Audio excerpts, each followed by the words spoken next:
How do you feel about selling so many units? Like I think it was 400,000 the first week, Well, first day rather.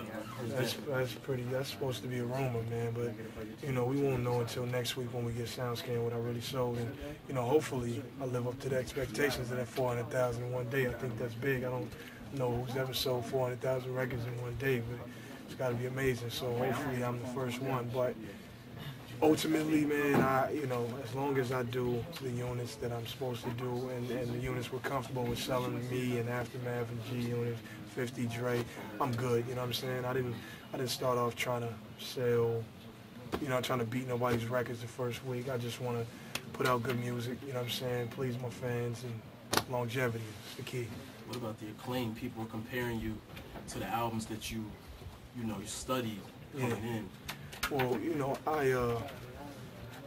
I studied those albums in respect to, the legends. You know what I'm saying? I was a fan of hip hop long before I was an artist, and so I pretty much patterned the format of my album around those Doggy Styles, The Chronic, The Death Certificate, Ready to Die, Reasonable Doubt, Illmatic. That's why I mention them, and that's why I show so much respect. So, it's only right that I took from all of those guys, you know what I'm saying, and I created the documentary. You know what I'm saying? There's a lot of people that say, oh, you do a lot of name dropping, you do this and you do that. It's called the documentary, you know what I'm saying? It's me being a reporter. It's like me being a hip-hop reporter on my first album, you know what I'm saying? Shedding light on a lot of different situations that I've went through, seen, and experienced during my short time, that I've been signed to Dr. Dre. But, man, I'm just here. I love doing this, man. The name drops doesn't people still buying the album, they appreciate it. What about the dudes who ain't dropping that names and who can't sell records? You know what I'm saying? I'd rather drop names than sell records. No doubt.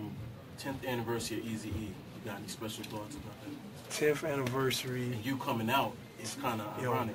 10th anniversary of Eazy-E, man. The thing that I'm going to do is I'm going to go to the gravesite by myself, you know what I'm saying, bringing nobody with me. And I'm going to say my piece with God and, thank Eazy for everything that he's done for my city and for me as a rap artist, you know what I'm saying, him being like a father figure to me, you know what I'm saying, growing up, a father figure to a lot of young black kids who are now of age, and we all miss Eazy, man. And, Memorial Eazy, like I will carry the NWA legacy as far as I can, man. Okay. And we have some questions from the website users. What's your favorite possession? My favorite possession. I don't think I really have a favorite possession, you know what I'm saying? Because I'm not really driven by material things. So my favorite possession is my life, man. You know what I'm saying? Okay. I enjoy all walks of life, man. I'm a people person, real down to earth, real easy to get along with, man. It's just cool to be here. It's about 100,000 people that didn't wake up with us this morning, but me and you here, so I guess we all right. Okay. And what's one thing you wish you learned as a child that you may have learned later? Well, man, I had a rough childhood, so I think that I pretty much, learned.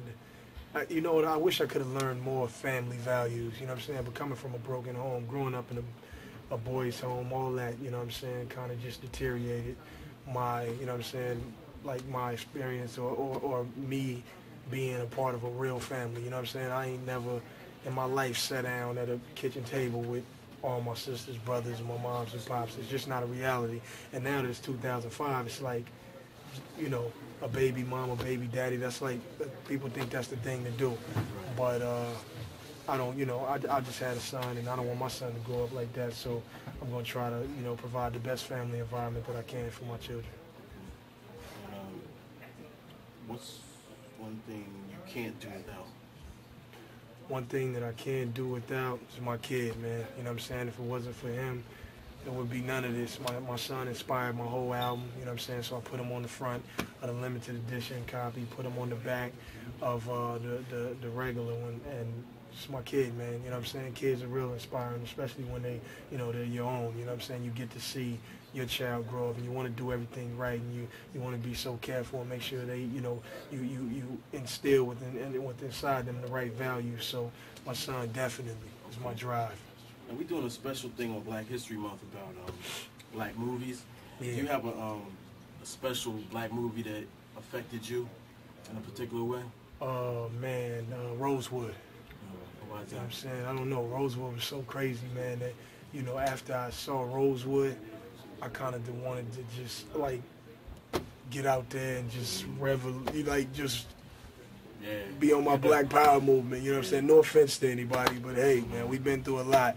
And Rosewood, Ving Rhames definitely was a great actor in that movie. But since you say that, that's one of the, you know, one of the greater black movies. I would have said Roots if I really watched it, but I ain't never really watched Roots. Roots is like kind of like Cheers or MASH. You know what I'm saying? It's like long and overdrawn. I'm pretty sure it's a good movie, but Rosewood. Yeah.